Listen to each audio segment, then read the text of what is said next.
पिरगमुन कलीसिया, पिरगमुन कलीसिया, पिरगमुन कलीसिया के लिए हम उस पिरगमुन कलीसिया के बारे में दूसरा अध्याय में से प्रकाशित वाक्य उसका 12 अध्याय से 12 वचन से 17 वचन तक के आयत पढ़े। प्रकाशित वाक्य दूसरा अध्याय 12 से 17, कोई एक जन स्पष्ट पढ़कर सुनाइए। दूसरा अध्याय 12 से 17।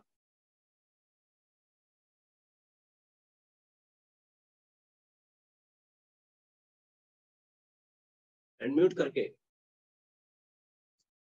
somebody please read।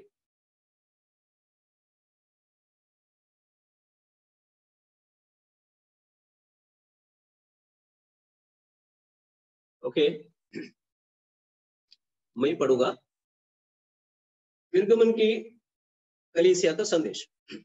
और पिरगमुन की कलीसिया के दूत को यह लिख कि जिसके पास दो धारी और चौकी तलवार है, वो यह कहता है कि मैं यह तो जानता हूं कि तू वहां रहता है जहां शैतान का सिंहासन है, और मेरे नाम पर स्थिर रहता है, और मुझ पर विश्वास करने से उन दिनों में भी पीछे नहीं हटा जिनमें मेरा विश्वास योग्य साक्षी अंतिपास तुम्हें उस स्थान पर घात किया गया जहां शैतान रहता है। पर तुझे मेरे विरुद्ध कुछ बातें कहनी है, क्योंकि तेरे यहाँ कितने तो ऐसे हैं जो बिलाम की शिक्षा को मानते हैं, जिसने बालाक को इस्राएलियों के आगे ठोकर का कारण रखना सिखाया कि वे मूर्तों के बलिदान खाएं और वे विचार करें। वैसे ही तेरे यहाँ कितने तो ऐसे हैं जो निकलवियों की शिक्षा को मानते हैं।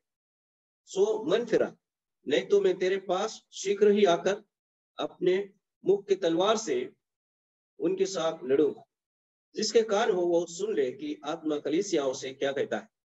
जो जय पाए उसको मैं गुप्त मन्ना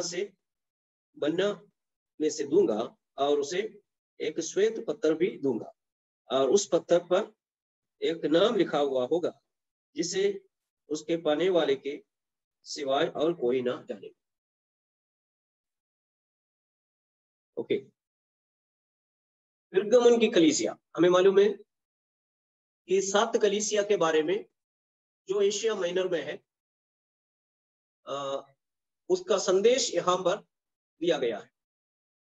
एफेसुस, स्मिर्ना और पिरगमुन, तीसरी कलीसिया। पिरगमुन जो है स्मिर्ना नगर से 50 मील उत्तर में, स्मिर्ना नगर से 50 मील उत्तर में कैकस नदी तट पर मूसिया में एक नगर था।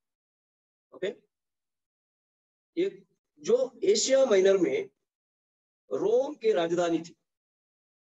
एशिया माइनर यानी तुर्किस्तान, वो एशिया माइनर में रोम की राजधानी के रूप में ये पिरगमुन नगर को नियुक्त किया था। आपको मालूम है उस समय इस एरिया एशिया माइनर रोम के अंडर में था, इसलिए रोम के लिए एशिया माइनर में एक राजधानी उन्होंने बनाया, वो पिरगमुन नगर है। और पिरगमुन एशिया में रोम के कैपिटल। और हम देखते हैं पिरगमुन नाम का अर्थ, पिरगमुन नाम का अर्थ, एफेसस का अर्थ क्या है? वांछनीय, डिजायरेबल। स्मिर्ना का अर्थ है मूल, अर्थात कड़वापन, मृत्यु, यह सब अर्थ है। और पिरगमुन शब्द का अर्थ है कि विवाह अर्थात कॉम्प्रोमाइज। विवाह में दो जन आपस में कॉम्प्रोमाइज करते हैं, उसी प्रकार विवाह अर्थ है, अर्थात कॉम्प्रोमाइज। अर्थात पिरगमुन के पीरियड में, पिरगमुन का पीरियड में आपको बताना चाहता हूं 312 से लेकर एडी 312 से लेकर 600 तक के जो समय है, काल है, उस पीरियड को पिरगमुन कलीसिया पीरियड कहा जाता है। एक कलीसिया is a period of time. Okay, Ephesus is a period of time. Smyrna भी एक समय काल है, उसी प्रकार पिरगमुन भी उसके लिए काल थियोलॉजियन ने डिसाइड किया है, उसका लक्षण स्वभाव के कारण। और वो पीरियड है 312 से लेकर 600 तक, अर्थात 312 से लेकर 600 तक के पीरियड में, इस काल में कलीसिया आमीन क्या हुआ है, कॉम्प्रोमाइज कर दिया है दुनिया की कई बातों के साथ। इसलिए पिरगमन पीरियड, उस पीरियड को बोलते हैं Pergamon period, the period in which church has got mingled with the worldly things, compromised with the worldly things. So इसलिए हम देखेंगे कलीसिया कैसे वर्ल्डली दुनियादारी बातों के साथ में मिल गया है। तब तक कलीसिया बिल्कुल क्या बोलते हैं आत्मिक कलीसिया थी, लेकिन आत्मिक कलीसिया के जगह में से कलीसिया दुनियादारी बातों के साथ कॉम्प्रोमाइज करके एक दुनियादारी कलीसिया बन गया। इसलिए बोलते हैं विवाह अर्थात कॉम्प्रोमाइज। एक ऐसी कलीसिया को दर्शाता है जिसका संसार से विवाह अर्थात समझौता कर दिया, और उसका मेन कारण राजा कॉन्स्टेंटाइन थे। कॉन्स्टेंटाइन के समय में पिरगमन काल आरंभ हुआ, पिरगमन काल आरंभ हुआ। इन दिनों में कलीसिया बिल्कुल सांसारिक बन गई। कॉन्स्टेंटाइन मसीह धर्म अपनाने से साम्राज्य के प्रजा बिना मन परिवर्तन मसीह धर्म अपनाए, जिस कारण अन्य जाति रीति रिवाज कलीसिया के अंदर में जो घुस गए और कलीसिया के सिद्धांत के साथ मिलावट कर दिया है, कलीसिया के डॉक्ट्रिन और दुनियादारी बातों के साथ मिल गया है। इस प्रकार दुनियादारी बात कलीसिया के अंदर में आकर के कलीसिया उसके साथ समझौता कर लिया, मिल गया, मिंगल हो गया। इसलिए हम कहते हैं पिरगमन अर्थात जो विवाह कॉम्प्रोमाइज।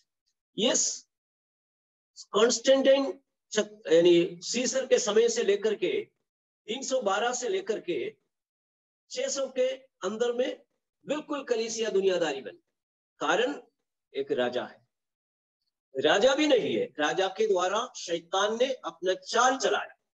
आपको मालूम है शैतान कलीसिया की शुरुआत से लेकर के कलीसिया को नाश करने के लिए काम किया। हमें मालूम है एफेसस कलीसिया एडी 30 से लेकर के 120 तक यानी प्रेरितीय कलीसिया पीरियड, प्रेरितों के समय में कलीसिया के आरंभ हुआ पेंतिकुस के दिन में, और पेंतिकुस के दिन में आरंभ किया गया कलीसिया को शैतान ने इतना सताव उनके ऊपर डाल दिया। आपको मालूम है यरूशलेम की कलीसिया के ऊपर बहुत सताव आया, ये एफेसस पीरियड है। और सता करके कलीसिया के अगुओं को मार डाले। शैतान सोचा कि कलीसिया इससे पराजित हो जाएंगे, फेल हो जाएंगे, अगुए नहीं तो कलीसिया आगे कैसे चलेंगे। एफेसस पीरियड में अर्थात एडी 120 तक कलीसिया को बहुत सताया, लेकिन शैतान ने देखा कलीसिया को सताने से, विश्वासियों को मारने से, अगुओं को मारने से कलीसिया कम नहीं हुआ, कलीसिया घटती नहीं गई। आपको मालूम है जो चितर भीतर हो गया है, वो जहां जहां गए वहां पर वे सेवा किए, कलीसिया स्थापना की। सदाव के कारण कलीसिया घटती नहीं बल्कि बढ़ती गई। तो शैतान बोला है एफेसस पीरियड में सताने से नहीं हो, इसलिए स्मिर्ना पीरियड में बहुत अधिक सताव उसका और मूर्छित कर दिया, बहुत ज्यादा सताया। यानी एफेसस पीरियड में, स्मिर्ना पीरियड में कलीसिया को बहुत सताया शैतान ने सोचा कि सता करके कलीसिया को मैं खत्म कर दूंगा। लेकिन आपको याद होगा प्रभु यीशु मसीह ने एक बार फिलिप्पी कैसरिया में खड़े होकर के बताया, मैं अपनी कलीसिया बनाऊंगा, अधोलोक के फाटक उस पर प्रबल नहीं होंगे। ओके, तब से शैतान अर्थात अधोलोक की शक्ति कलीसिया को तोड़ मरोड़ने का प्रयास किया, लेकिन प्रभु का वचन था प्रबल नहीं होंगे। तुम अटैक करेंगे, सताएंगे, मारेंगे, लेकिन प्रबल नहीं होगा। कलीसिया बढ़ते गई। सो अभी तीसरी कलीसिया पीरियड अर्थात पिरगमन का पीरियड आ गया। पिरगमन के पीरियड में शैतान ने क्या किया, शैतान ने अपना विचार बदल डाला। 2 कलीसिया पीरियड में सताया कलीसिया को, लेकिन कलीसिया बढ़ती गई। इसलिए तीसरी कलीसिया पीरियड अर्थात पिरगमन पीरियड में शैतान ने अपने टेक्निक थोड़ा चेंज कर दिया। शैतान सोचा सताने से कलीसिया घटती नहीं बल्कि बढ़ती है, इसलिए काम करेंगे कलीसिया को मैं सच्चाई से वंचित कर दूंगा। ओके, मिलावट कर दूंगा, मिलावट, विवाह, समझौता। इसलिए शैतान ने एक कारण बनाया, एक राजा कॉन्स्टेंटाइन के द्वारा कलीसिया को दुनियादारी बना दिया। तब तक स्पिरिचुअल कलीसिया, वचन के आधार पर चलने वाला कलीसिया थी, लेकिन राजा कॉन्स्टेंटाइन के माध्यम से कलीसिया को दुनियादारी कलीसिया, अर्थात दुनियादारी सारी बातें कलीसिया के अंदर में प्रवेश करा के कलीसिया को सच्चाई से, वचन से, पवित्रता से घटाया। ऐसा गिराने का शैतान ने खेल खेला। राजा कॉन्स्टेंटाइन के बारे में हम देखते हैं, जिन्होंने कलीसिया को इस नतीजे पर लेकर के आया। उस समय में रोम 2 भाग में डिवाइड हो गया था। रोमन साम्राज्य, एक जो है रोम के नेतृत्व वाली और दूसरा ब्रिटेन के नेतृत्व वाली।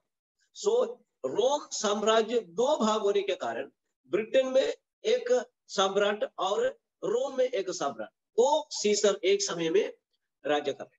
सो रोम के सम्राट रोम के लोगों को बहुत सताए, मैक्सेनियस, और उन्होंने सताने के कारण रोम की जनता ब्रिटेन में जो कॉन्स्टेंटाइन राजा है उसे अपील की कि इस राजा के हाथ से, उनके सताव से हमें बचाओ। सो सम्राट मैक्सेनियस, रोम के साम्राज्य, ब्रिटेन में कॉन्स्टेंटाइन से अपील करने के कारण कॉन्स्टेंटाइन क्या किया है, रोम को टेक ओवर करने के लिए कॉन्स्टेंटाइन अपना सेना लेकर के रोम की तरफ रवाना, लड़ाई करके मैक्सेनियस को पराजित करके रोम को बचाना है। लेकिन रोम के नजदीक आए तब कॉन्स्टेंटाइन को एक ऐसी बात तो सुनने में आया कि मैक्सेनियस बहुत ताकतवर एक सम्राट है, उसके बाद बहुत ही शक्तिशाली क्या बोलते हैं सेना है, ऊपर से मैक्सेनियस बहुत काला जादू का काम करने वाला एक व्यक्ति था। ये सब सुन करके कॉन्स्टेंटाइन डर गया, लड़ने के लिए मिलिट्री को लेकर के रोम की तरफ आ गया है, लेकिन मार्ग में वो इन सब बातों को सुन करके मैक्सेनियस से डर गया।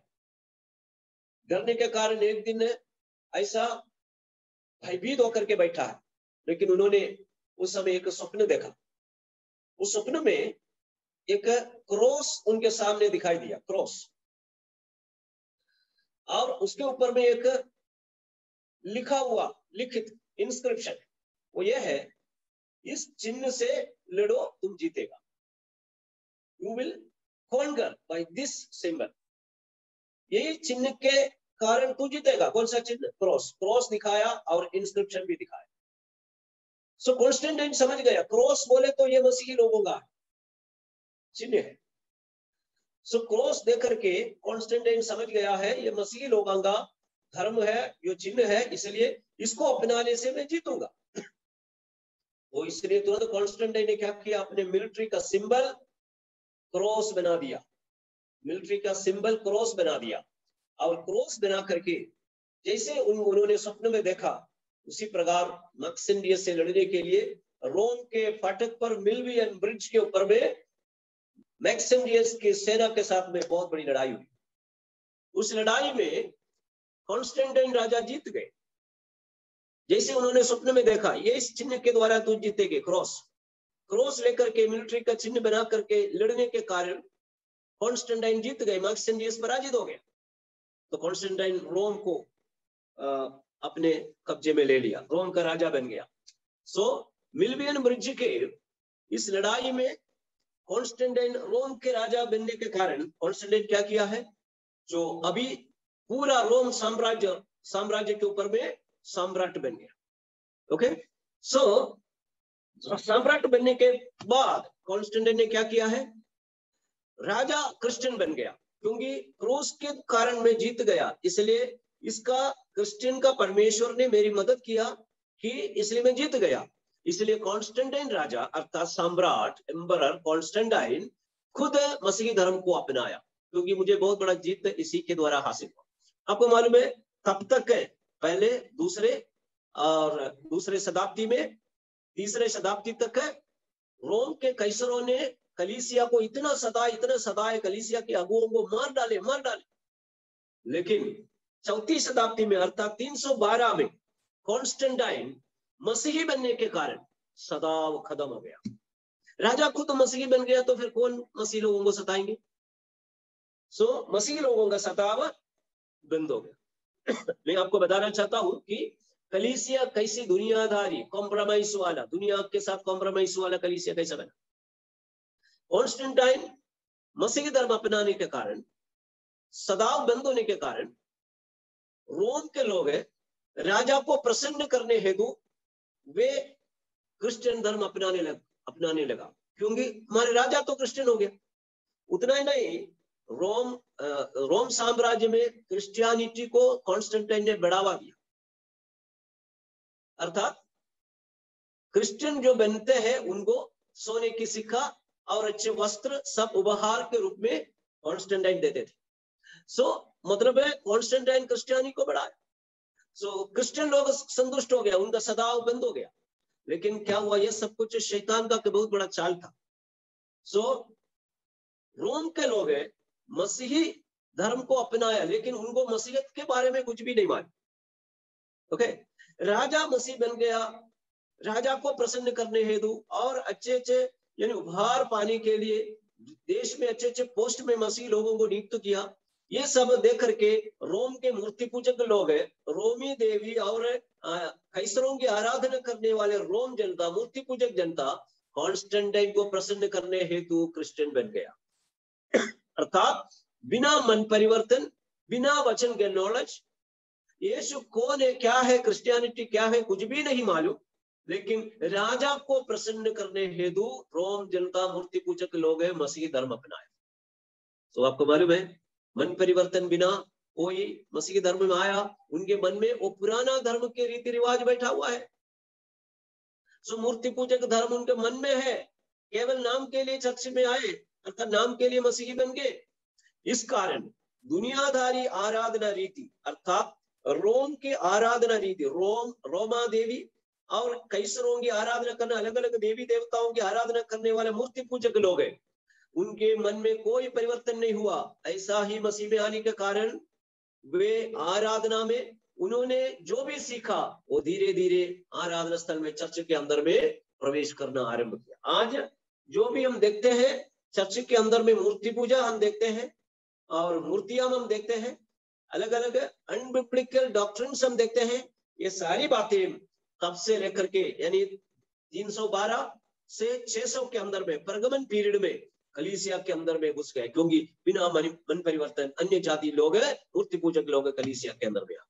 इसलिए आज के बड़े बड़े कलीसिया के अंदर में हम जो देखते हैं ये मूर्ति पूजा से रिलेटेड कार्य को हम देखते हैं।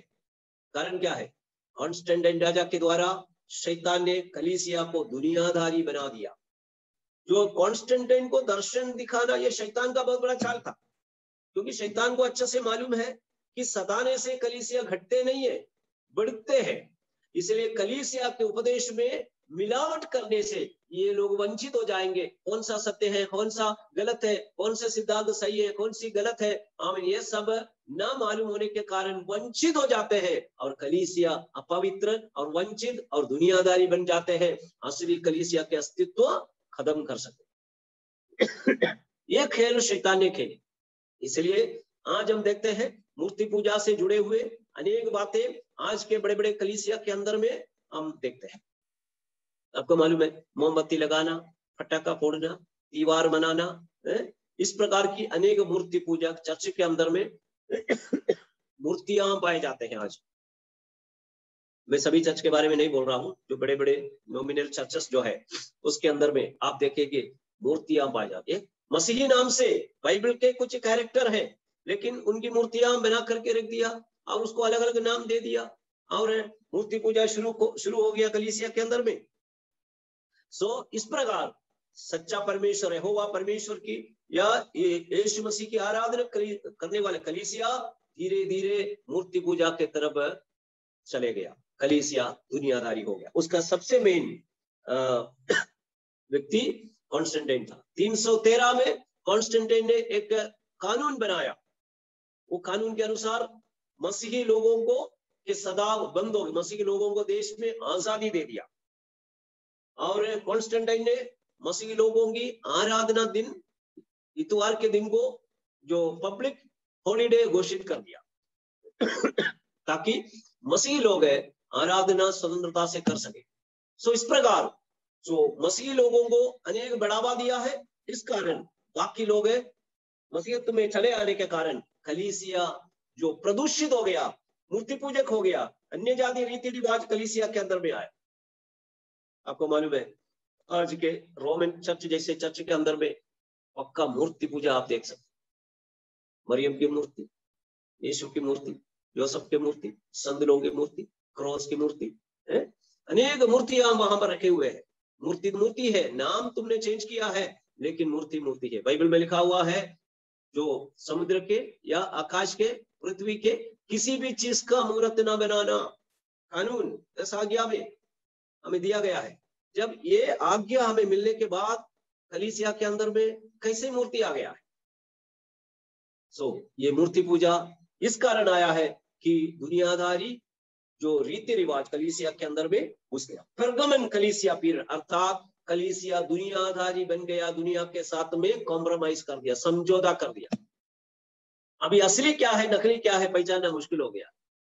इसलिए कलीसिया के अंदर में अनेक गलत सिद्धांत उत्पन्न हो गया है। इस प्रकार कलीसिया दुनियादारी बन गया है, कलीसिया की आत्मिकता घट गई, पवित्रता घट गई, सच्चा वचन के उपदेश में मिलावट आ गया और शैतान कुछ परसेंट शैतान उस विषय में विजय हासिल किया। आगे हम देखेंगे उसका 13वां पद हम पढ़ेंगे, दूसरा अध्याय उसका 13वां पद। वहां इस प्रकार लिखा, मैं ये तो जानता हूं कि तू वहां रहता है जहां शैतान का सिंहासन है।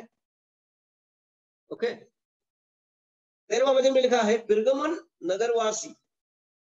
उस पिरगमन नगर के बारे में, पिरगमन यानी एशिया माइनर के रोम के कैपिटल है। उस नगर में क्या वचन क्या बोलता है? वहां पर तू जहां रहता है वहां शैतान का सिंहासन है।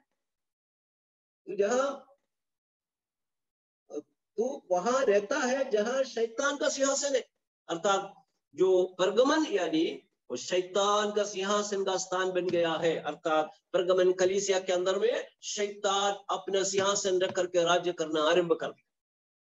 बाइबल स्कॉलर्स का यह मत है कि शैतान अपना सिंहासन रख करके दुनिया में कार्य किया है बाबुल में। बाबुल पहले शैतानी धर्म का सेंटर था। निम्रोद के समय से लेकर के शैतानी धर्म, मूर्ति पूजा के धर्म बाबुल में आरंभ हुआ। बाबुल में शैतान अपने सिंहासन रखा, लेकिन शैतान धीरे धीरे सिंहासन वहां से हटा, क्योंकि अभी परमेश्वर के लोग कलीसिया एशिया माइनर में ज्यादातर पाए जाते, इसलिए शैतान वहां से अपने सिंहासन हटा करके पिरगमन नगर में रखा है। इसलिए वचन कहता है जहां तू रहता है वो शैतान का सिंहासन। कैसे शैतान का सिंहासन है? पिरगमन नगर की विशेषता यह है, पिरगमन निवासी नगरवासी नाग देवता की पूजा करने वाले थे। नाग देवता, पिरगमन में एक मंदिर थे, वो नाग देवता के लिए प्रसिद्ध था। नाग देवता अर्थात अस्कलेओवस, अस्कलेओवस वो नाग देवता के मंदिर है। अस्कलोवस का मंदिर इस नगर में था। अस्कलोवस मीन्स शैतान, नाग देवता। बाइबल इस बात की शिक्षा देती है कि नाग शैतान के प्रतिरूप है। ओके, आपको मालूम है जब आदम हव्वा को पाप में गिराने के लिए शैतान नाग के रूप लेकर के एदन वाटिका में प्रवेश किया, वहां से लेकर के बाइबल में हर पुस्तक में आप इस नाग को देखते हैं। ये नाग शैतान के प्रतिरूप है। नाग शैतान नहीं है, वो एक जीव है। ओके, नाग एक जीव है, लेकिन वो नाग शैतान का प्रतिरूप है, क्योंकि शैतान ने आदम हव्वा को पाप में गिराने के लिए नाग में, सर्प में प्रवेश होकर के उनको पाप में गिराया। वहां से उत्पत्ति से लेकर के प्रकाशित वाक्य तब आएंगे, वहां पर इस नाग को शैतान के रूप लेकर के बाइबल में बताया। प्रकाशित वाक्य 12वां अध्याय में हम देखेंगे एक लाल अजगर, ओके, मिखाएल के साथ में लड़ाई हुई, वो बाद में हम देखेंगे। मतलब है उत्पत्ति से लेकर के नाग और प्रकाशित वाक्य तक वो नाग दिखाई देता। पुराना साम, सर्प, इस प्रकार का नाम उसको दिया गया है, और वो शैतान का प्रतिरूप है। अर्थात शैतान उत्पत्ति से लेकर के प्रकाशित वाक्य तक शैतान का रोल कलीसिया के विरुद्ध में हम देखते हैं। पिरगमन नगर में एक मंदिर था, वो नाग देवता के लिए फेमस था। वो इसलिए कहते हैं शैतान का सिंहासन वहां पर था। नाग देवता की आराधना करने वाला, यानी शैतान की आराधना करने वाले लोग वहां पर होने के कारण शैतान उन दिनों में परगमन पीरियड में जो परगमन नगर में अपने सिंहासन रख करके शैतान ने कलीसिया को सताया। इसलिए शैतान रोम नगर को मसीहत में बदला दिया है। शैतान का चाल था, क्योंकि शैतान अपने सिंहासन रख करके पूरा रोम साम्राज्य, केवल परगमन नगर को नहीं, वहां सिंहासन रख करके पूरा रोम साम्राज्य को अपने अधीनता में ले लिया। कॉन्स्टेंटाइन कैसर को भी अपने अंडर में कर दिया। उनके द्वारा झूठा स्वप्न दिखा करके, क्रॉस दिखा करके और वो मसीहत में कॉन्स्टेंटाइन को लाया, और कॉन्स्टेंटाइन मसीही बन गया और मसीहियों के विरुद्ध में जो कानून है, जो सताव, बंद कर दिया और मसीह लोगों को आजादी दे दी। इस प्रकार मसीही लोग दुनियाधारी बातों के साथ मिल गया है। दुनिया वाला पापी लोग बिना मन परिवर्तन कलीसिया के अंदर में घुस गया। हम देखते हैं परगमन नगर उस समय नाग देवता के लिए प्रसिद्ध था। इस नगर के कलीसिया कई उपद्रव का सहन किया। उन दिनों में अंतिपास नाम एक व्यक्ति को, प्रभु के विश्वास योग्य व्यक्ति को उन्होंने मार डाला, वो बाइबल में लिखा हुआ है। ओके, इस प्रकार परगमन कलीसिया की पृष्ठभूमि, जहां शैतान के सिंहासन है वहां तो रहता है, कलीसिया रहती है। इसलिए शैतान कलीसिया को सताने लगा। और उसका 14 और 15 आयत हम पढ़ेंगे।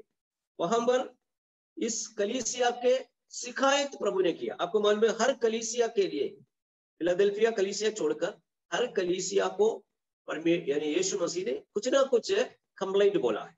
और परगमन कलीसिया के लिए क्या कंप्लेंट बोला है? 14, पर तुझे तेरे विरुद्ध कुछ बातें कहनी है, क्योंकि तेरे यहाँ कितने तो ऐसे हैं जो बिलाम की शिक्षा को मानते हैं, जिसने बालाक को इस्राएलियों के आगे ठोकर का कारण रखना सिखाया कि वे मूर्ति पूजा, मूर्तों की बलिदान खाए और वे विचार करें। वैसे ही तेरे यहाँ कितने तो ऐसे हैं जो निकलवियों की शिक्षा को मानते हैं।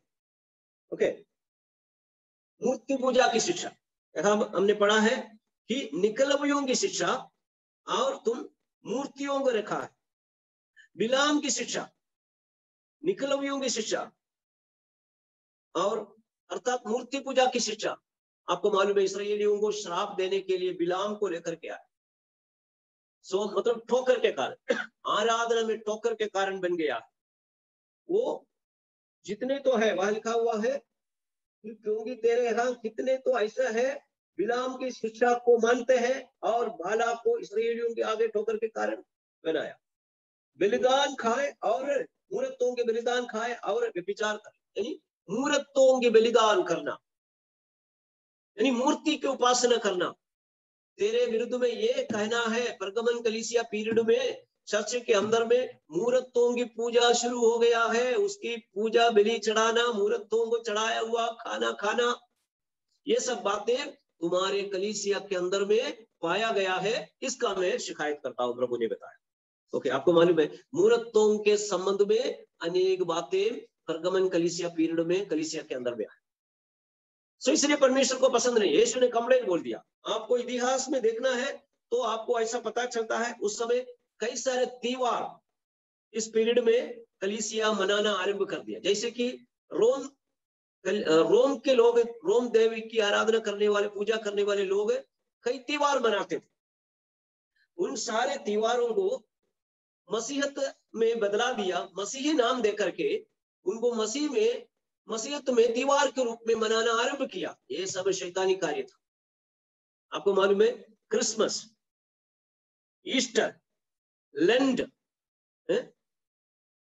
ये सब कलीसिया के अंदर में पाए जाते हैं, जो पुराने मसीही लोगों को मालूम है। पहली सदी में, दूसरी सदी में कोई क्रिसमस नहीं मनाया, कोई ईस्टर नहीं मनाया, कोई लेंड नहीं मनाया। ये सब मूर्तियों से जुड़ा हुआ है। प्रियो, याद रखिए, हम प्रकाशित वाक्य का अध्ययन कर रहे हैं। क्रिसमस कैसा मनाया गया है? हम यीशु मसीह का जन्म बोल करके मनाते हैं। लेकिन कॉन्स्टेंटाइन के समय पर एक काउंसिल, चर्च काउंसिल, नाइसियन काउंसिल बुलाया गया। उस नाइसियन काउंसिल में अनेक निर्णय लिया है। कलीसिया के कई समस्या का समाधान के लिए कलीसियाओं के बिशप लोगों को इकट्ठा करके जो नाइसियन काउंसिल बुलाया गया। उस काउंसिल में अनेक निर्णय लिया गया है। उसमें से एक ये था कि दिसंबर 25 तारीख को क्रिसमस यीशु मसीह का जन्म तारीख के रूप में मनाया जाए। बाइबल में दिसंबर 25 तारीख को यीशु का जन्म है करके कोई भी सबूत हमें नहीं मिलता है। यीशु का जन्म कौन सा तारीख में हुआ अभी भी अननोन है, हमें मालूम नहीं है। लेकिन दिसंबर 25 तारीख कैसा मनाया जाता है? कॉन्स्टेंटाइन जो एम्बरर के समय में, राजा के समय में, चर्च के अंदर के कई समस्याओं के समाधान हेतु कई नियम कलीसिया के काउंसिल के अंदर में पास किया है। तो क्रिश्चियन लोगों को एक भी त्योहार नहीं था। इसलिए कॉन्स्टेंटाइन के लीडरशिप में नाइसियन काउंसिल में यह निर्णय लिया है, रोम के लोग दिसंबर 25 तारीख को रोमा देवी के जन्मदिन जो मनाते थे, सो वो जन्मदिन मूर्ति पूजा में मनाया जाने वाला उस तारीख को उन्होंने, अभी रोम के लोग पूरा क्रिश्चियन बन गया। अभी मूर्तों को कोई रोम देवी देवता को कोई पूजा नहीं करते हैं। इसलिए सूर्य भगवान, रोम देवी जो सूर्य, अलग अलग नाम उनको दिया गया है, सूर्य भगवान के जन्मदिन के रूप में दिसंबर 25 तारीख रोम में मनाया जाता था, सूर्य भगवान के जन्म। सो अभी रोम के लोग क्रिश्चियन बन गया, अभी सूर्य भगवान की पूजा नहीं कर रहे हैं। इसलिए उन्होंने क्या किया है, बाइबल के अंदर में यीशु मसीह के जन्म तारीख के बताया नहीं। इसलिए सूर्य भगवान के जन्म तारीख मनाने वाला तारीख जो है दिसंबर 25 तारीख को काउंसिल के अंदर में निर्णय लिया, वो अब यीशु मसीह का जन्म तारीख के रूप में मनाया जाए। एक्चुअली दिसंबर 25 तारीख है मूर्ति पूजा से जुड़ा हुआ तारीख है, सूर्य भगवान के जन्म तारीख के रूप में रोम के लोग मनाते थे। वही तारीख है मसीह की जन्म तारीख के रूप में निर्णय लिया और मनाना आरंभ किया। इस परगमन पीरियड में कॉन्स्टेंटाइन राजा के कारण ये सारे गलत सिद्धांत कलीसिया के अंदर में प्रवेश किया। सो क्रिसमस मनाना आरंभ कर दिया। लेकिन आज हम क्रिसमस मनाते हैं, हम सूर्य भगवान के नहीं करते हैं, हम यीशु मसीह के लिए करते हैं। लेकिन वो तारीख के बारे में मैं आपको बता दूं, तारीख यीशु मसीह का जन्म तारीख नहीं है, वो तारीख सूर्य भगवान के जन्म तारीख के साथ संबंध रखने वाला है करके रोम के लोग विश्वास करते। रोम की पूजा भगवान की जन्म तारीख मनाते थे, वो तारीख क्रिश्चियन को दे दिया। अभी ईस्टर मनाना शुरू कर दिया इसी पीरियड में, परगमन पीरियड में। ईस्टर क्या है? ईस्टर जो है यीशु मसीह के जी उठने के, पुनरुत्थान के संबंध में उसका कोई रिलेशन नहीं है। इस प्रकार के अन्य जाति रीति रिवाज, पूजा, त्योहार, ये सब कलीसिया के अंदर में प्रवेश हो गया है। इसके पीछे शैतान बहुत बड़ा रोल किया है। कॉन्स्टेंटाइन राजा को उन्होंने उपयोग किया। कई लोग सोचते रहे कॉन्स्टेंटाइन अच्छा था, कॉन्स्टेंटाइन आने के कारण सदाव कम हो गया। सदाव कम हो गया, लेकिन कलीसिया वंचित हो गया, प्रभु से दूर हो गया। अन्य जाति सिद्धांत, अन्य जाति मूर्ति पूजा, अन्य जाति रीति रिवाज सब कलीसिया के अंदर में प्रवेश हो गया। बाइबल में क्या लिखा है उसके साथ कोई संबंध नहीं। एक दुनियादारी कलीसिया में ईस्टर जो है स्टार देवी के साथ संबंध रखने वाला बाबिलोनी एक त्योहार थी, स्टार देवी।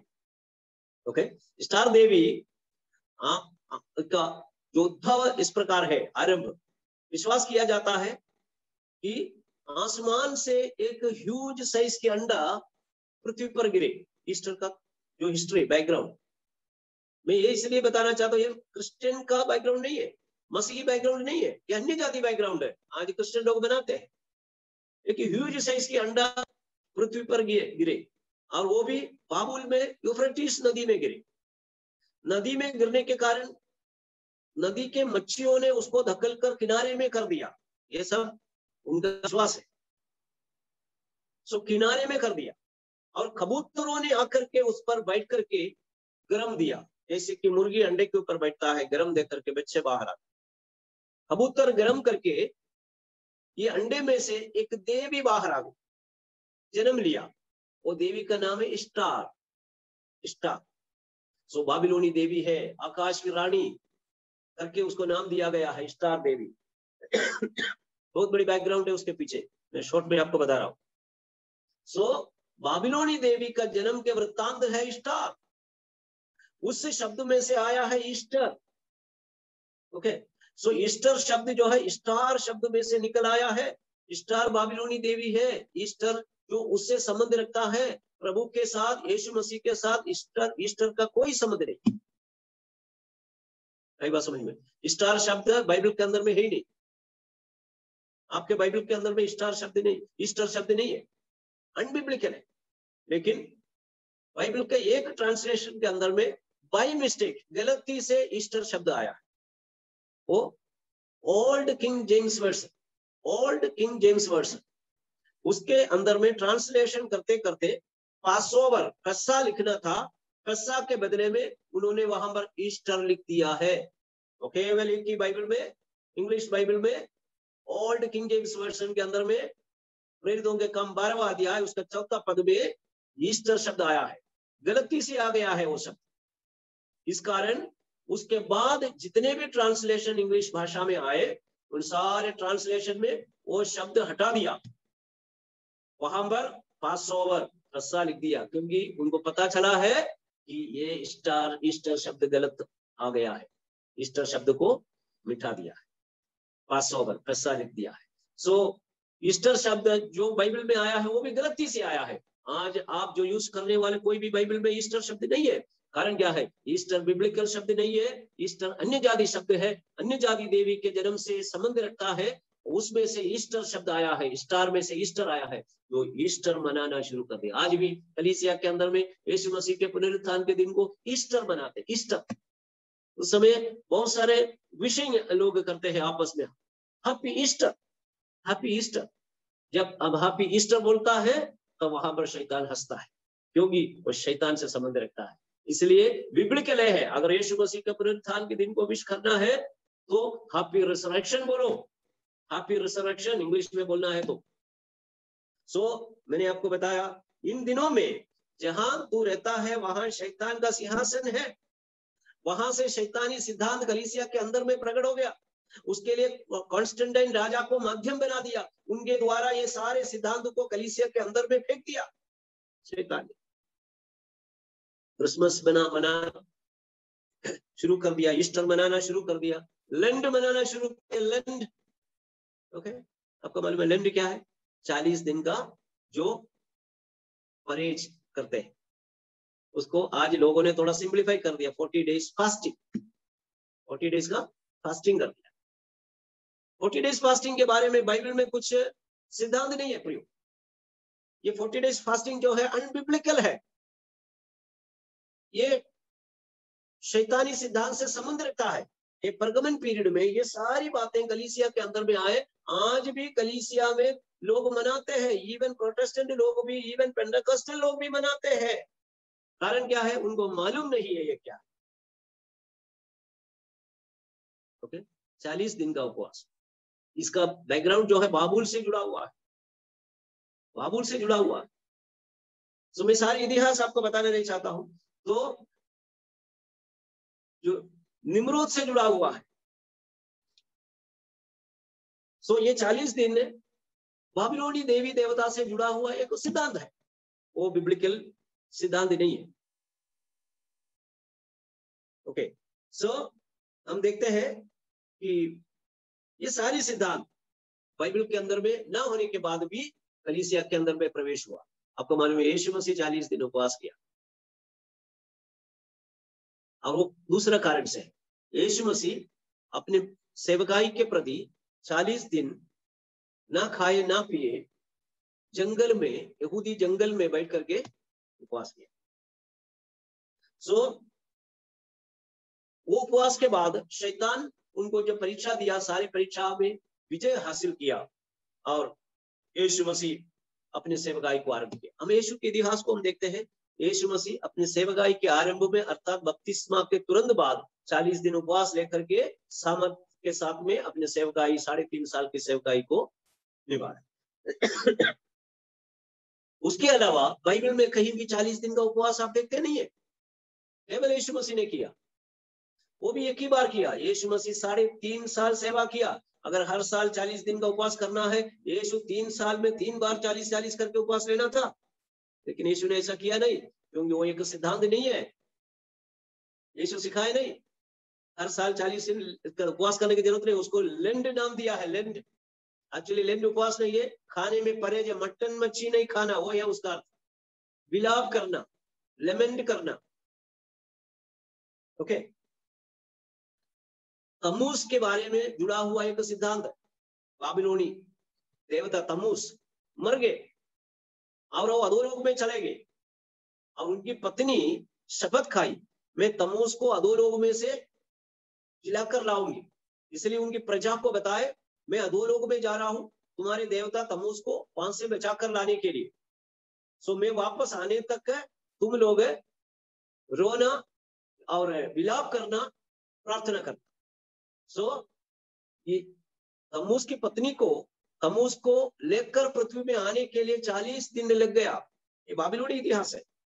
सो तमूस को बचाकर लाने के लिए 40 दिन की समय लग गया, इसलिए जो उनकी देवी पति को लेकर आने के लिए जो 40 दिन लगने के कारण 40 दिन उनके लिए वहां के लोगों ने विलाप किया, उपवास किया, प्रार्थना किया, विलाप रोना, यह है 40 दिन का वृत्तांत। और वो 40 दिन जो तमूस वाला, ये तमूस से रिलेशन रखने वाले ये 40 दिन का उपवास, ये रोना विलाप धीरे धीरे मसीहत में आया। कब आया? कॉन्स्टेंटाइन के समय, अर्थात परगमन कलीसिया पीरियड में। शैतान नाच रहा था परगमन पीरियड में, सारे गलत सिद्धांत, बाबिलोनी सिद्धांत मसीहत में मिला करके मसीह सिद्धांत के रूप में कलीसिया के अंदर में धकेल लिया, और आज भी लोग हैं वही मानते हैं। सो इसलिए मैं आपको बताना चाहता हूं, ये प्रभु यीशु मसीह का आक्षेप यह है कि तुम्हारे अंदर में निकलोवियों के सिद्धांत और मूर्तों की जो बलि चढ़ाने के सिद्धांत कलीसिया के अंदर में पाया जाता है, वो गलत है। निकलोवियों के सिद्धांत का मतलब, निकलोवोस मीन से अधिकार के साथ शासन चलाना, ये सिद्धांत है। नंबर 1 मूर्ति पूजा सिद्धांत परगमन पीरियड में। नंबर 2 अधिकार जताकर कलीसिया के ऊपर राज करना, जैसे कि बिशप लोग बन गया है, बड़े बड़े अधिकारी लोग है, बाद में पोप लोग बन गया है, उनको अधिकार दिया गया है। एक्चुअली कलीसिया को संभालने वाला, कलीसिया को चलाना है, उनको संभालना है, लेकिन उनके ऊपर राज करने के लिए, शासन चलाने के लिए नियुक्त नहीं किया। लेकिन कॉन्स्टेंटाइन के समय से लेकर के जो पासवान लोग या बिशप लोग, पोप लोग, जो अधिकारी लोग, बड़े राजा के समान चर्च को चलाते थे, अधिकार के साथ चर्च के ऊपर चलाते। कॉन्स्टेंटाइन ने जो बिशप लोगों को बड़े बड़े बसलिका बना कर दिया, बड़े बड़े जो महल जैसे उनका रहने का स्थान बना कर दिया, महल बना के दिया। इसलिए बिशप लोग बड़े महाराजा के समय अपने महल पे रहते थे, हुक्म चलाते थे कलीसिया के ऊपर में। कलीसिया के हुक्म चलाना नहीं, कलीसिया को संभालने के लिए प्रभु ने सिखाया। ओके, कलीसिया को संभालना है, कलीसिया के ऊपर हुक्म चलाना नहीं। लेकिन कलीसिया के ऊपर हुक्म चला कर निकलोवियों अधिकार के साथ चलाने की रीति, वो है निकलोवियों के सिद्धांत। वो कलीसिया के अंदर में आ गए, बड़े बड़े बिशप लोग बन गए। बिशप लोगों को देखते समय आम जनता डरते हैं, उनके पास अधिकार है। आपको मालूम है बाद में पोप लोग आए, पोप लोगों को किसी को मार डालने का भी अधिकार है। ये सब शैतानी सिद्धांत है, ये सब है परगमन कलीसिया पीरियड में, कलीसिया के अंदर में आ गया है। All the wrong doctrines crept into the Christendom, मसीहत में आ गया। इन सब का जड़ कारण राजा कॉन्स्टेंटाइन। ओके, और इस प्रकार कलीसिया के अंदर में सारे शैतानी सिद्धांत आने लगा, निकलोवियों की शिक्षा और मूर्ति पूजा, ये सारी बातें कलीसिया में हो गया। और उसका 17 पद पढ़ेंगे, 17 पद पढ़ेंगे। जिसके कान उनको सुन ले कि आत्मा कलीसिया से क्या कहता है, जो जे पाए उसको मैं गुप्त मन्ना दूंगा, और उसे एक श्वेत पत्थर भी दूंगा, और उस पत्थर पर एक नाम लिखा हुआ होगा, जिसे उसका पाने वाले की सिवाय और कोई न जाने। अर्थात कलीसिया को इस गलत सिद्धांत के ऊपर में विजय पाने वाले कलीसिया के लोगों को मिलने वाला प्रतिफल के बारे में, ओके, क्या बोला है? जय पाने वाले को गुप्त मन्ना और श्वेत पत्थर दिया जाता है। मन्ना और श्वेत पत्थर जो है, जो उपदेशों पर विजय पाने वालों को मिलने वाला प्रतिफल, इसराइलियों को मन्ना खाने को दिया था। ओके, प्राचीन काल में न्यायाधीश लोग श्वेत पत्थर और काला पत्थर का उपयोग करते, न्याय करते। सो न्याय करके श्वेत पत्थर देने का मतलब है उनका अपराध क्षमा किया गया, तो पुराना नियम के समय, पुराना दिनों के समय। लेकिन न्याय करके किसी को काला पत्थर दिया है, इसका मतलब है तू दंडित हो जाएगा, तू गलत है, अर्थात दंड के योग्य है। सो इस प्रकार काला पत्थर और सफेद पत्थर का उपयोग उन दिनों में यूज में था। इसलिए यहां पर बताया गया है कि तो परमेश्वर भी इन गलत सिद्धांतों के ऊपर में जो कोई विजय पाता है उनको न्याय करके उनको सफेद पत्थर अर्थात उनको खाने को दिया है मन्ना, अर्थात परमेश्वर के साथ एक अच्छा फेलोशिप है स्वर्ग में, केवल उनको दिया जाता है। ओके, परगमन पीरियड बहुत ही खतरनाक पीरियड था, और उस पीरियड में जितने शैतानी सिद्धांत कलीसिया के अंदर में आए, कलीसिया सांसारिक बन गया है, संसार की सारी बातें कलीसिया में घुस गए, कलीसिया प्रदूषित हो गया। उस प्रदूषित कलीसिया में सही वचन के लिए, सही सिद्धांत के लिए जो कोई खड़े हैं उनको मन्ना खाने को मिलेगा, अर्थात प्रतिफल के रूप में परमेश्वर के साथ उनको संगति रखने का अवसर मिलेगा। मन्ना संगति रखने के विषय को दर्शा। ओके, सो हम आगे बढ़ेंगे। आज अगले कलीसिया के बारे में कुछ बात बोल करके हम समाप्त करें। नाउ यानी परगमन कलीसिया के मुख्य पॉइंट है, सभी A to Z हम यहाँ पर डिस्कस नहीं करते। परगमन यानी एशिया माइनर के रोम साम्राज्य के कैपिटल के रूप में एशिया माइनर में ये पाए जाते, और ये परगमन जहां पर ये कलीसिया थी वो शैतान का सिंहासन था। शैतान अपने सिंहासन जो बाबिलोन से हटा करके जो 312 से लेकर 600 के पीरियड आता परगमन में एशिया माइनर में रहा, और कॉन्स्टेंटाइन के द्वारा कलीसिया को सांसारिक बना दी। सारे सांसारिक सिद्धांत कलीसिया में घुस गए, कलीसिया प्रदूषित हो गया, कलीसिया के सच्चे उपदेश में मिलावट हो गया, सारे गलत सिद्धांत कलीसिया के अंदर में जो मसीही सिद्धांत के रूप में पॉलिश करके कलीसिया में लाए। क्रिसमस, ईस्टर, लेंड, ये सारे त्योहार कलीसिया वाला मनाना शुरू कर दिया, और आज भी मनाते हैं, उस दिन मनाया है। कॉन्स्टेंटाइन ने कलीसिया को प्रदूषित करने लायक शैतान के वश में होकर के सारा नियम पास किया, कलीसिया का सदाव बंद करवा दिया, और कलीसिया में जुड़ने वाले को पुरस्कार देते थे, जो सिक्के देते थे सोने के, और अच्छे कपड़े देते थे, और रोम साम्राज्य में अच्छे अच्छे पोस्ट में मसीही लोगों को नियुक्त करते थे। ये सब कुछ देख करके रोमन लोग जो बिना मन परिवर्तन कलीसिया के अंदर में घुस गया।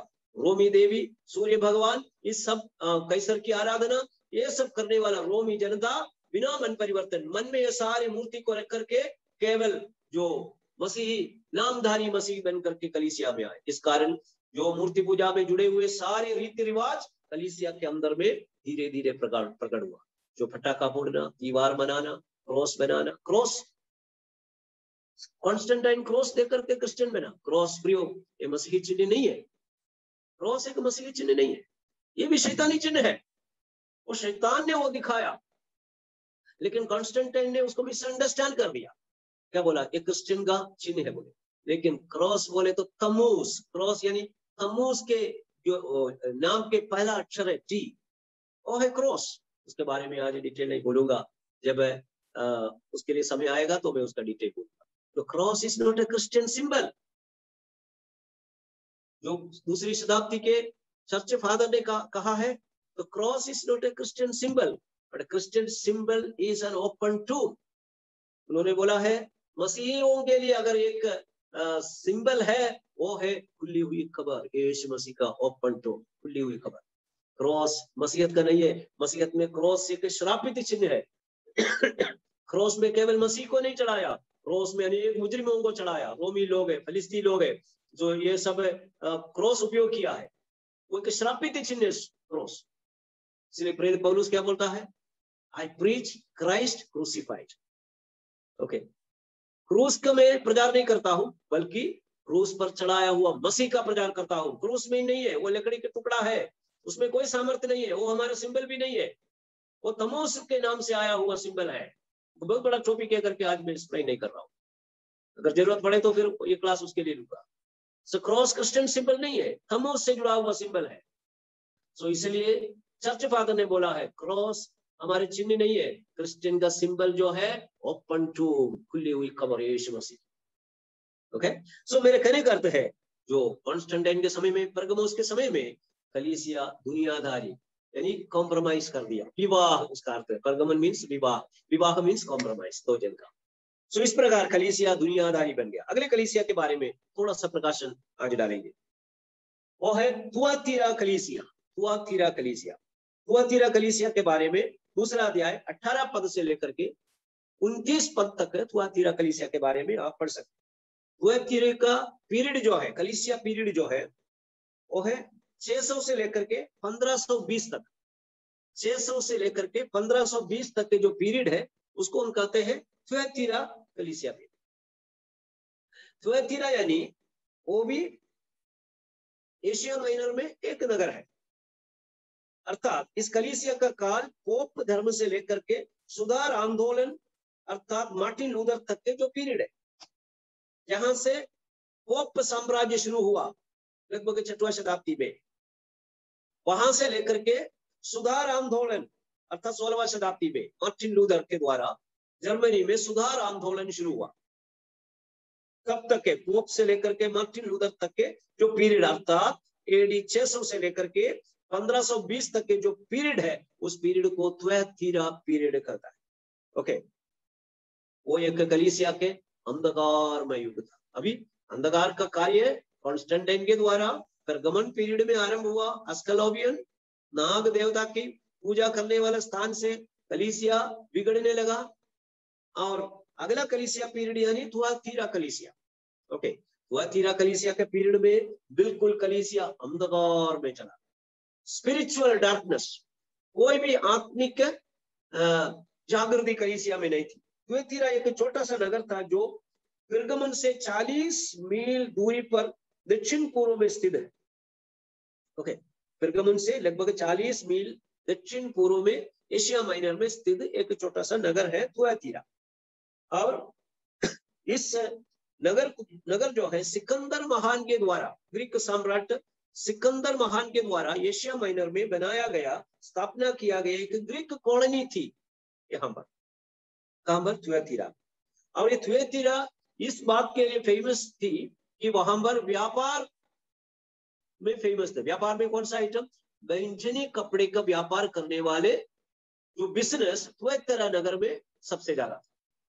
इसलिए फिलिपियों की नगरी में प्रेरितों का हम 16वां अध्याय में पढ़ते हैं, फिलिपी नगर में एक स्त्री, थुआतीरा नगर की लुदिया नाम एक स्त्री जाकर के बैंजनी कपड़े का बिजनेस किया। कारण क्या है? ये स्त्री लुदिया एशिया माइनर की थुआतीरा नगर की थी। थुआतीरा में सबसे मेन बिजनेस बैंजनी कपड़े के, बहुत महंगे वाले कपड़े। इसलिए उस बैंजनी कपड़े के बिजनेस वाले नगर थुआतीरा में ये लेडी वहां से जाकर के फिलिपी अर्थात यूरोप में जाकर के बिजनेस चलाया, तो ये बैंजनी कपड़े के बिजनेस चलाया। और वो स्त्री थुआतीरा कलीसिया मतलब नगर की थी।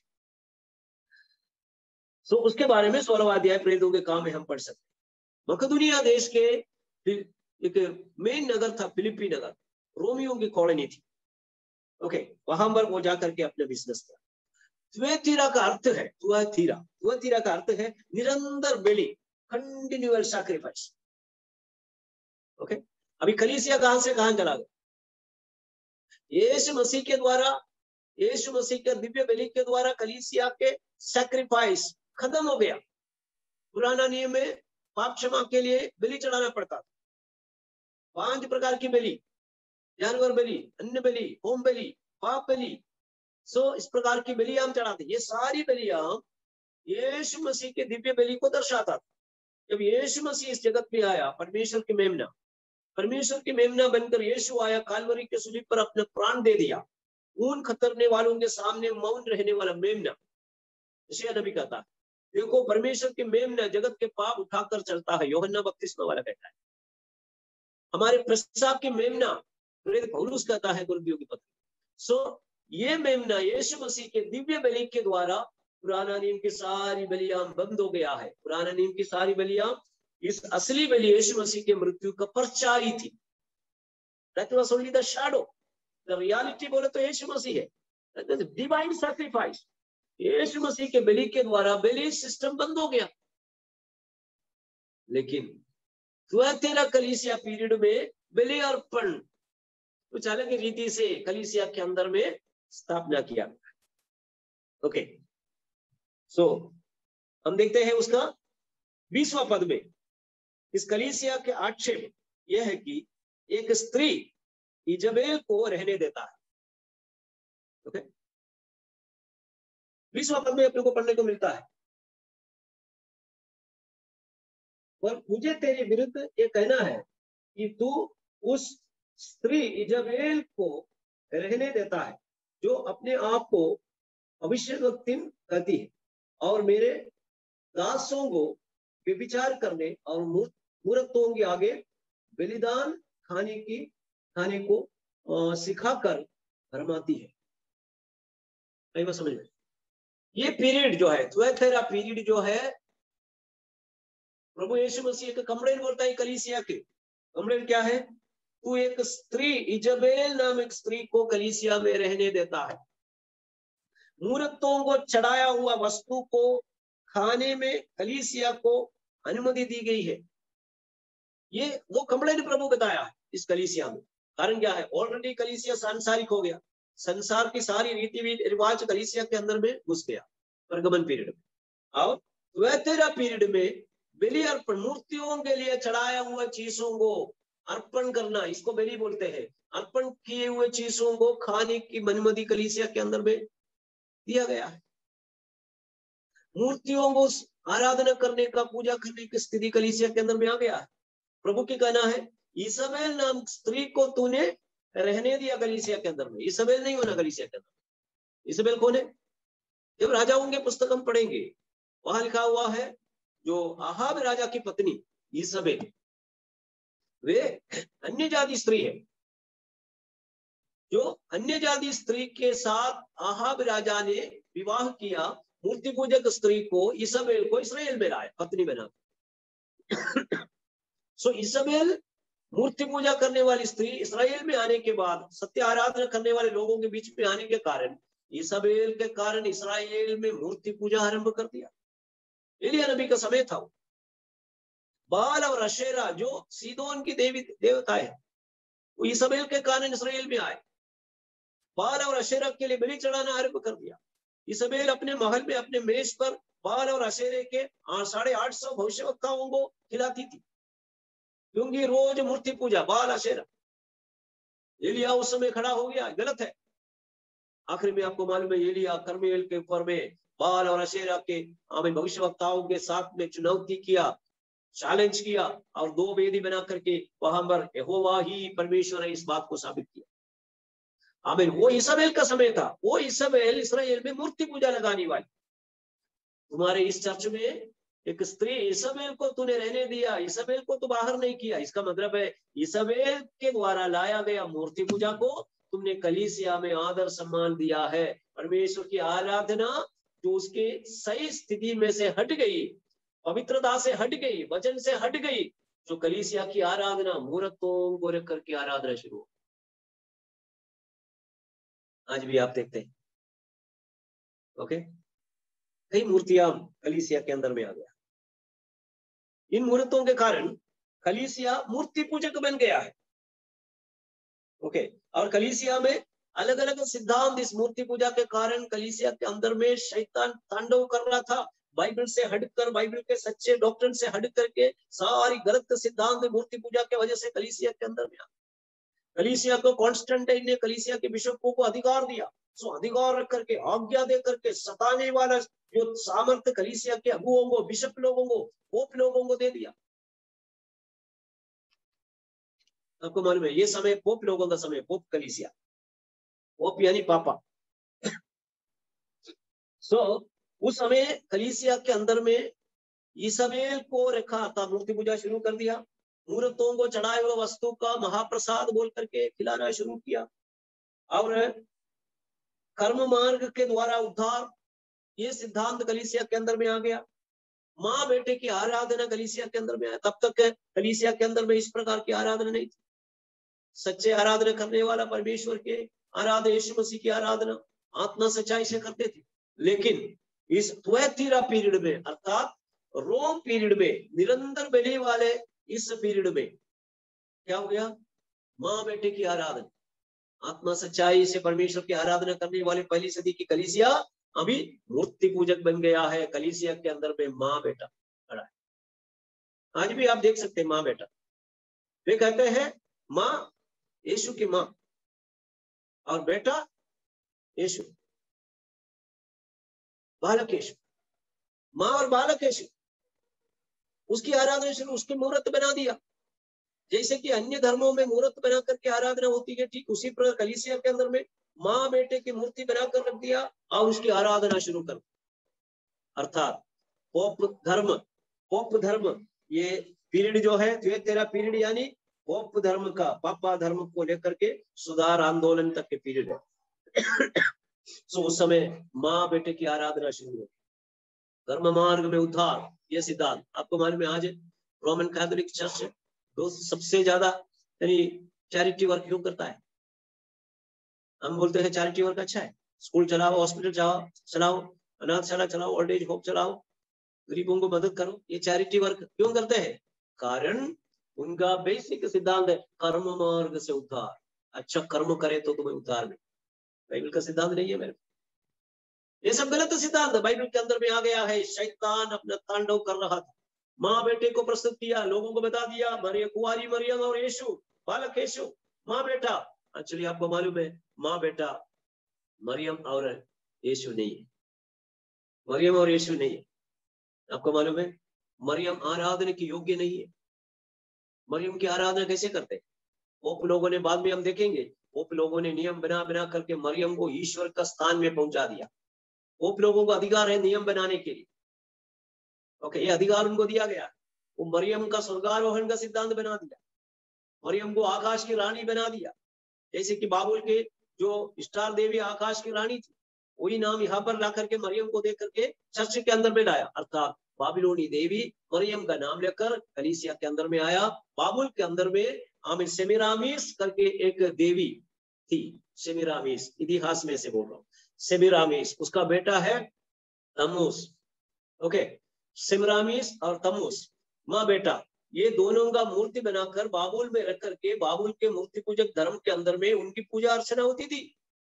सेमिरामिस और तम्मुस माँ बेटा, तम्मुस यानी बेटा। बाइबल के अंदर में एजेकियल नबी के पुस्तक के अंदर में उसका उल्लेख है तम्मुस के।